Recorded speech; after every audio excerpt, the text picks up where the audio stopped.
Itu kenapa saya langsung menemui Panglima. Saya orangnya nggak baperan. Jadi saya baper, ini siapa yang bikin saya tuntut negara, bla bla bla. Itu bisa aja kalau saya mau kan. Tapi bukan itu prinsipnya. Saya langsung temui Panglima, langsung saya temui dengan beliau dengan segala jajarannya. Saya cuma tanya, ini file militer, kenapa bisa keluar kalau tidak ada yang menyuruh keluar? Gitu. Wow. Jadi saya cuma bilang saya nggak mau gaduh. Saya orangnya nggak tipe gaduh untuk urusan remeh-temeh gitu ya. Tapi jelas saya terganggu dan kehormatan saya terganggu gitu kan. Karena kan dipilih-pilih kalimat-kalimatnya dan pengkondisian pemahamannya gitu. Saya bilang, yang pasti saya cuma minta 1 kali 24 jam di take down. Dan di take down. Pengamat militer, Koni Rahakundini Bakri, mengkritik kebebasan berpendapat di era Presiden Jokowi. Banyak yang harus berurusan dengan hukum. Ia mengaku heran dengan pernyataan Presiden Jokowi yang mengatakan kebebasan berpendapat bisa dilakukan tanpa ancaman dan pembatasan. Nyatanya, ia sendiri saat mengkritik pemerintah berujung pada intimidasi dan pengkritik terancam dan bahkan berakhir di penjara. Mentang-mentang kita ini sekarang negaranya sangat absolut menuju absolut. Jadi propaganda itu satu arah. Yang boleh bicara hanya pemerintah. Contoh kampus, kenapa saya setiap kali posting tentang apapun kegiatan para guru besar di seluruh kampus yang ingin bersuara tentang keadaan negeri kita, saya selalu memberikan lagu backsound itu adalah tentang lagu backsound alma mater seluruh dunia. Karena menurut saya propaganda pemerintah itu harus dilawan dengan kekuatan pikiran. Nah kemudian apalagi ada ancaman yang diberikan, apakah tadi yang seperti Bang Abbas sampaikan, dibuat repot. Jadi ancamannya itu sebenarnya kalau kita baca langsung dari hukum, ya kan, nggak ada pasalnya deh gitu. Atau ini pasal memang cuma buat ngerepotin gua aja. Ada kesan kayak gitu. Nah kemudian yang paling mengerikan adalah sebenarnya teror. Intimidasi tersebut, menurut Koni, sangat berbahaya bagi demokrasi di Indonesia. Apalagi pemerintah saat ini seperti ingin mengatur informasi hanya satu arah. Menurutnya, kebebasan berpendapat itu diukur seberapa bebas masyarakat menyatakan pendapat. Pemerintah harusnya membuka mata bahwa publik mengetahui dan bisa mengukur jaminan kebebasan berpendapat. Saya kebetulan Kakak Akbar tahu kan, saya ngajar di militer, dunia saya itu juga intelijen ya. Kakak Akbar percaya nggak, dari tahapan yang tadi saya sampaikan dari awal sampai akhir, saya tuh kayaknya sebagai akademisi sudah mengalami itu. Ada mencoba untuk membangun fear saya misalnya kayak gitu-gitu ya. Ada control of elite yang saya rasakan, ada propaganda yang satu arah yang saya rasakan. Kemudian ada ada gini juga, create enemy. Jadi pemerintah itu menganggap siapapun yang berseberangan itu adalah enemy mereka. Nah, tinggal satu lagi yang belum dilakukan pada saya, Kakak. Saya diteror secara fisik, itu yang belum. Apalagi skor Indeks HAM Indonesia 2023 terus mengalami penurunan menjadi 3,2 dari sebelumnya 3,3. Pemberian skor itu berdasarkan pemenuhan hak yang mengacu pada 6 indikator pada variabel hak sipil dan politik, serta 5 indikator pada variabel hak ekonomi, sosial, budaya yang diturunkan pada 50 subindikator. Sejak memimpin di tahun 2019, Jokowi disebut tidak pernah berhasil mencapai skor Indeks HAM di angka 4. Selama menjabat, ia hanya mampu mencapai skor Indeks HAM tertinggi di angka 3,3. Jadi sekali lagi, saya tuh kenapa tetap aktif bersuara apapun juga resikonya ya. Ada yang bilang begini, Bu Koni siap jadi martir. Why not? Karena menurut saya negara perlu dikendalikan. Dan untuk mengendalikan negara itu adalah bagaimana kita mengembalikan kesadaran kepada penguasa bahwa dia tugasnya mengabdi kepada masyarakat. Sehingga kalau masyarakat itu sedang berpikir, sedang membangun dialektika, jangan dipersekusi. Kira-kira itu, Kak Akbar. Itu ya, yang kita sedih. Jadi kenapa kita butuh demokrasi itu harus dipahami oleh negara, itu bukan cuma kesejahteraan, tapi mewujudkan kesetaraan keadilan dengan apa? Dengan dialektika. Sehingga kalau tadi kebebasan pers, kebebasan berpendapat, kebebasan akademisi berpikir, termasuk berpikir kan ini kita, kemudian dia menyuarakan pikirannya dan bersuara di juga yang sama yang digunakan di sosial media, kemudian dianggap riuh atau dianggap beribut atau dianggap gaduh, kan apa ukuran gaduh untuk itu? Dan kenapa kalau pemerintah nggak bisa dicap dia bikin gaduh? Kenapa yang boleh dicap bikin gaduh cuma akademisi misalnya? Gini loh, kalau kita menikah sama seseorang, itu tiba-tiba kita ngeliat ini orang siapa ya? Kayak gitu loh. Jadi tiba-tiba asing. menjadi asing. Nah, jadi Ibu Koni melihat sekarang sosok Pak Jokowi ini jadi asing. Jadi asing dong, jadi asing. Beliau yang katanya sangat dekat dengan rakyat, yang kita sangat kagum tentang pembangunan yang dilakukan sangat masif. Sederhana. Beliau sederhana, beliau merakyat sekali. Nggak pernah saya lihat presiden atau apalagi rajin banget ke Papua. Orang Papua tuh nggak pernah cinta presiden Indonesia seperti mereka mencintai Pak Jokowi gitu kan. Banyaklah rapot semua baik. Egaliter. Yang menurut saya, loh, kenapa he made the suicidal decision? Kenapa membuat keputusan bunuh diri?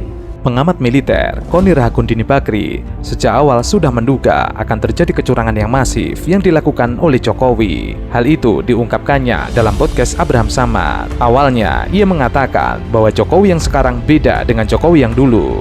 Ia mengakui bahwa Jokowi sekarang terlihat asing bagi pemilihnya dulu. Jokowi yang dulunya sangat dekat dengan rakyat dan juga gencar melakukan pembangunan, kini dianggapnya telah berubah total. Bahkan di akhir masa jabatannya, menurut Koni, Jokowi melakukan bunuh diri dengan pencalonan Gibran yang dilakukan dengan mengacak-acak MK. Jadi keputusan ini adalah keputusan bunuh diri menurut? Bunuh diri, apalagi kalau saya lihat kemarin beberapa berita bilang bahwa ternyata memang beliau tuh ingin 3 kali, 3 periode. Nah, apakah di benak Pak Jokowi itu kemudian, oh ya udah, saya nggak boleh 3 kali, ya anak saya aja jadi gitu. Saya jadikan wapres, toh paling nggak saya bisa ada di bayangan dan amit-amit dibayar. Apakah berharap sekali lagi amit-amit bahwa mengetahui Pak Prabowo kesehatannya tidak terlalu prima, lalu berharap ada apa-apa di tengah jalan, lalu yang jadi presiden adalah si Dek Gibran ini yang bisa ngomong jangan takut sama saya. Bikin gue darah tinggi tuh kalau lihat video itu.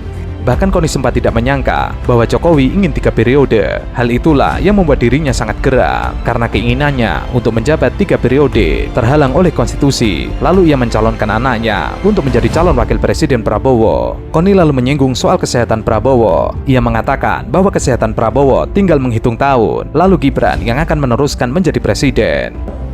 Saya percaya tentara kita terutama ya, itu adalah putra-putra terbaik bangsa yang sudah menjadi manusia yang disempurnakan. Tetapi tentara itu politiknya politik negara. Dia nggak bisa berpolitik sendiri, itu udah aturan. Jadi nggak mungkin tiba-tiba tentara, pemerintah ke kanan, saya mau ke kiri, nggak bisa. Karena tentara itu politik negara. Kebetulan yang sedang memimpin negara Republik Indonesia yang tercinta ini bernama Sultan Joko Widodo. Kalau saya dengar dari kalimat tadi udah kayak sultan ngomongnya, ya kan? Jangan miring-miring gitu kan. Wah. Koni lalu menyinggung soal TNI yang ditarik-tarik oleh Jokowi untuk masuk kembali ke dalam politik. Hal itulah yang mengherankan bagi Koni. Meskipun para prajurit sudah cerdas, namun ia tidak bisa bergerak sendiri. Pasti ada atasannya yang mendorongnya. Dan saat ini, kepala negara dipegang oleh Sultan Jokowi, kata Koni. Percayalah, itu nomor 1. Dan yang kedua, tolonglah jangan tarik-tarik ke politik. Jangan tarik-tarik dia ke politik. Iya, jangan tarik-tarik ke politik. Jadi kalaupun sekarang Pak Presiden misalnya ingin cepat-cepat ganti Panglima menjadi Pak Agus, ya sudah biarkan Pak Agus ngurusin TNI dalam format TNI yang seada-adanya tadi. Jangan ditarik. Jangan dilibatkan misalnya seperti melibatkan MK. Oke. Itu loh maksud saya dari tadi. Jadi gini loh, cukup yang dibikin kacau itu MK lah. Jangan tentara. Jangan tentara. Ada nggak Karena sinyalemen itu? tonggak pilar kita itu adalah tentara kita dan polisi kita. Jadi jangan ditarik-tarik. Gini, orang baik bisa jadi nggak baik karena ditarik-tarik. Oke. Koni lalu bercerita tentang sejarah militer Indonesia, bahwa tentara Indonesia adalah dari rakyat untuk rakyat. Jangan sampai ada penyalahgunaan wewenang terhadap TNI. Hanya ada 5 militer di dunia yang dari rakyat untuk rakyat. Makanya ia mewanti-wanti agar Jokowi tidak menggunakan TNI untuk mengkhianati rakyat. Ia lalu mengharap kepada Presiden Jokowi agar tidak menarik-narik TNI ke dalam politik praktis. Cukup MK saja yang diobrak-abrik oleh Jokowi. TNI jangan sampai diobrak-abrik. Nah, jadi artinya apa? Tentara tidak boleh mengkhianati rakyat. Dan artinya apa? Kalau sampai kekhawatiran masyarakat bahwa Pak Jenderal Agus akan ditarik-tarik ke politik sebagai Panglima TNI, makanya dipercepat pergantiannya gitu kan? Karena nggak ada reason ya. Pak Yudo nggak bikin salah apa-apa. Malah beliau bikin legacy, Pak. Saya nggak mau ngomong bocoran apa, tapi saya cuma mau warning aja bahwa Pak Presiden tolong perhatikan ya, cukup MK yang diacak-acak. Jangan tentara kita. Karena rakyat kita itu mostly ya, saya bilang mostly, itu sudah cerdas-cerdas. Jadi kalau kita diam, mereka nggak jadi banyak gaduh, itu kan macam-macam. Ada yang takut, ada yang nggak berani ngomong, ada yang bingung cara menyampaikan seperti apa. Nggak semua orang kan bisa menyampaikan narasi dengan baik. Contoh itu misalnya, sebagai contoh tuh, untuk mengatakan bahwa pemberantasan korupsi nggak akan saya lanjutkan, di mana trennya di era Pak Jokowi itu menurun, di era saya harus naik.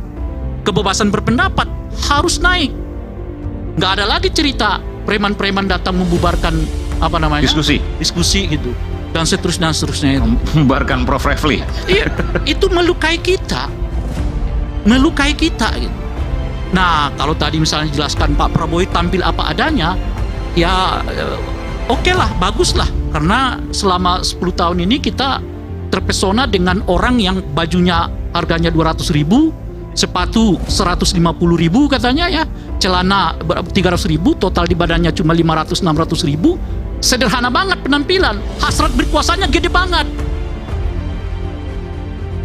Sampai dorong anaknya jadi wali kota, dorong menantunya jadi wali kota, sekarang dorong anaknya jadi calon wakil presiden. Jadi bajunya sederhana, celana sederhana, sepatu sederhana, kaos kakinya sederhana, tampilannya memang lugu. Hasrat berkuasanya kita nggak tahan gitu loh. Gede banget, lebih gede dari saya pikir dari siapapun di Republik ini gitu. Karena tidak pernah kita menemukan presiden yang saat ia berkuasa seluruh keluarganya juga ikut berkuasa. Di mana ada ceritanya Republik ini? Pengamat politik Ray Rangkuti memberikan catatan kritis terhadap pemerintahan Jokowi yang akan dilanjutkan oleh Prabowo. Menurutnya, berbagai praktek dan kebijakan pada akhir pemerintahan pertama hingga kedua Presiden Jokowi menimbulkan banyak kekecewaan bagi rakyat Indonesia. Presiden Jokowi seketika mulai meninggalkan identitasnya sebagai sosok pemimpin yang sederhana dan merakyat, mulai dari penegakan hukum terkesan menjadi alat politik kekuasaan. Sebaliknya, sebelah perkara lama seperti pelanggaran HAM berat masa lalu yang menjadi usang untuk dituntaskan justru terus dihadapkan pada ketidakpastian. Tantangan Pak Jokowi dengan Pak Prabowo mungkin kalau dibuat skala-skala bisa juga tantangan Pak Jokowi lebih besar, tapi kabinetnya 3-4. Itu. Apalagi Pak Prabowo hanya mengatakan saya akan melanjutkan apa yang sudah dilaksanakan oleh Pak Jokowi. Artinya kalau Pak Jokowi 3-4, Anda mestinya bukan 4-4 dong di bawah itu. Karena tinggal melanjutkan. Karena artinya melanjutkan itu nggak mungkin 90 kan. Melanjutkan itu ya paling, itu artinya orang udah bekerja di atas 50, sisanya yang kita lanjutkan 40, 30. Loh, kalau untuk pekerjaan yang 60 aja orang membutuhkan kabinet cuma 34, apa yang membuat kita untuk pekerjaan 40 lalu membengkakkan kabinet menjadi 44? Kan di situ pertanyaannya kan. Jadi kita bicara dalam konteks itu turunannya banyak. Soal efisiensi, soal efektivitas, soal biaya negara, soal koordinasi, soal macam-macam. Itu turunannya tuh. Dari situ pertama. Nah yang kedua adalah soal kata kelanjutan. Ray juga menekankan terkait kebebasan berdemokrasi era Jokowi mengalami penurunan, salah satunya pembubaran diskusi yang baru-baru ini terjadi.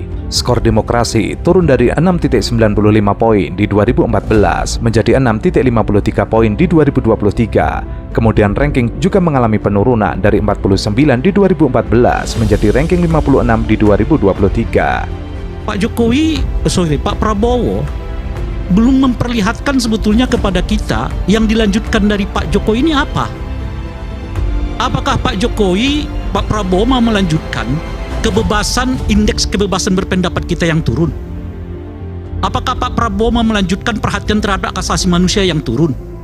Apakah Pak Prabowo mau melanjutkan penegakan hukum terhadap korupsi, kolusi, dan nepotisme juga menurun, mau dilanjutkan oleh Pak Prabowo? Dan sebagainya. Di luar ekonomi, karena itu bukan wilayah saya. Tapi hampir semua indikator demokrasi kita itu trennya menurun di era Pak Jokowi, khususnya 5 tahun terakhir menjelang Pak Jokowi itu lengser. Apa itu juga mau dilanjutkan oleh Pak Prabowo? Dan sampai sekarang kita belum mendengar penjelasan Pak Prabowo, misalnya saya akan revisi lagi undang-undang KPK. Masa 8 bulan baru hari ini kembali melakukan OTT? Kan nggak masuk akal kita. 8 bulan off, ya kan? Baru kali ini lagi melakukan OTT yang kalsel itu. Gubernur. Ya. 8 bulan ini kerjanya KPK hanya ribut soal internal mereka. Pimpinan KPK yang dipersoalkan secara etik, anggotanya dipersoalkan secara etik, macam-macam dan seterusnya itu. Ini jelas efek dari revisi undang-undang KPK. Oleh karena itu saya Pak Prabowo harus mengatakan kalau saya jadi presiden, saya akan revisi lagi undang-undang KPK. Setidaknya kita akan kembalikan kepada undang-undang yang sebelum revisi ini. Jokowi adalah satu-satunya presiden dalam sejarah yang anaknya dan menantunya menjadi kepala daerah. Jokowi punya anak di eksekutif dan legislatif, lalu omnya di yudikatif. Artinya Jokowi punya perwakilan semua orang di trias politika, eksekutif, legislatif, dan yudikatif. Hal ini yang bisa menjadi pertanda bahwa Jokowi ingin mengubah negara demokratis ke dalam negara kerajaan. Ada ceritanya sekarang ini di eranya Pak Jokowi, di ujung kekuasaannya. Nah, apakah ini juga mau dilanjutkan oleh Pak Prabowo? Tradisi ya memberi kekuasaan kepada keluarganya. Nanti kita lihat di susunan kabinet. Apakah ponakannya ikut? Misalnya gitu ya. Apakah saudara-saudaranya ikut? Ya kan? Apakah ininya ikut gitu? Nah, itu yang kedua. Nah, yang ketiga, pandangan dirinya terhadap moral demokrasi. Bagi saya ini penting. Kenapa? Karena di era Pak Jokowi ini selalu orang berlindung di bawah aturan. Padahal aturan yang dilipat-lipat. Itu kira-kira. Bahkan ada ketua partai yang kita dengar hari ini berpidato kan. Aturan, kita harus menang. Jangan melanggar aturan. Tapi kalau nggak ketahuan, kata dia gitu ya kan. Iya makanya, jangan melanggar aturan asal nggak ketahuan. Nah, boleh melanggar asal jangan ketahuan. Itu artinya apa? Moral politiknya tidak ada. Mestinya yang diajarkan kepada kader-kader itu bukan melanggar. Anda memang tidak diawasi oleh saya, tidak diawasi oleh siapapun, tapi awasi oleh hati nuranimu sendiri. Oleh karena itu Anda jangan sekali-kali melanggar aturan apapun, sekecil apapun aturan ini. Itu yang harus disebarkan kepada Republik. Dipilih langsung aja dinasti Marajalela, apalagi lo serahkan ke ketua-ketua partai. Semuanya dinasti. Walah. Sekarang kita masih untuk pemilihan langsung. Dinasti misalnya di Banten bisa, Bang. Dengan segala catatan tentu saja ya, mungkin kita bisa cari. Tapi di tempat-tempat yang lain bisa terjadi. Anda bisa pastikan kalau sekiranya pemilihan DPRD yang naik itu pamannya ketua, adeknya ketua, suaminya ketua, istrinya ketua. Lo mah nggak akan bakal kebagian. Sampai pemutih rambut kita seperti nggak bakal kebagian. Sudah negara ini milik para ketua umum partai sudah tuh. Oke. Benar sih, benar sampai sampaikan. Tapi intinya begini. Pengamat politik Ray Rangkuti mengkritisi pernyataan Prabowo Subianto terkait sistem pemilu di Indonesia yang dinilai terlalu mahal. Menurut Prabowo, ia ingin memperbaiki sistem di Indonesia dan tidak boleh malu untuk mengakui bahwa kemungkinan sistem ini terlalu mahal. Sehingga ia setuju dengan yang diungkapkan oleh Ketua Umum Partai Golongan Karya Bahlil Lahadalia, perlu adanya perbaikan sistem partai politik. Kita tidak boleh malu untuk mengakui bahwa kemungkinan sistem ini terlalu mahal. Betul. Dari wajah yang menang pun saya lihat lesu juga. Yang menang lesu, apalagi yang kalah. Ya, saya lihat negara-negara kita, tetangga kita efisien. Ya, Malaysia, Singapura, India. Sekali milih anggota DPRD, sekali milih, ya sudah. DPRD itulah yang milih gubernur, milih bupati. Prabowo melihat negara tetangga seperti Malaysia, Singapura, India lebih efisien karena DPRD lah yang menunjuk gubernur hingga bupati. Menurut Prabowo, uang negara dibandingkan keluar banyak untuk pemilu lebih baik digunakan untuk memberikan makan kepada anak-anak bangsa, perbaiki sekolah, perbaiki irigasi. Ia pun berkelakar melihat banyaknya ketua umum partai politik yang hadir. Seharusnya keputusan sistem tersebut diputuskan malam itu juga. Namun tentu saja berbeda dengan Ray Rangkuti. Hampir tidak bisa kita temukan ya peserta pemilu melaporkan ke KPU itu bahwa mereka habis misalnya 200 miliar. Hampir kita nggak temukan. Kita turunkan 100 bagaimana? Hampir kita Nggak ada juga. 50 miliar mudah-mudahan kita nggak temukan. Jadi PDIP nggak ada 50 miliar? Kepala daerahnya? Nggak usah tanya ke PDIP. Kita tanya apa yang mereka laporkan ke KPU karena itu dokumen resmi. Bisa dibuka betul? Tidak ada? Tidak ada ya. Iya itu yang Baru nanya emang nggak ada? Semua yang menyebut itu paling mahal mungkin 10M, 20M. Itu laporan resmi. Padahal realitanya? Saya nggak bicara itu. Saya mau mendasarkan pada laporan yang official, itu namanya di KPU. Pak Prabowo, Pilpres 2024 yang lalu, laporan keuangannya ke KPU itu berapa? 207 miliar habisnya. 207 miliar kalau kita bagi dengan 33 provinsi, berapa yang keluar kira-kira Bung Effendi? Kan kurang lebih cuma 10M kan per satu provinsi. Ya, untuk 5 tahun, ya kan?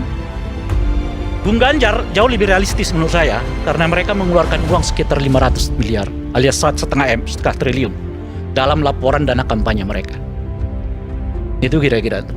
Jadi untuk menjadi presiden di Republik ini dari 204 juta pemilih hanya 200 M dikeluarkan oleh Pak Prabowo. Di mana halnya? Untuk 5 tahun. Jangan bilang ada biaya itu, berarti Anda nggak jujur.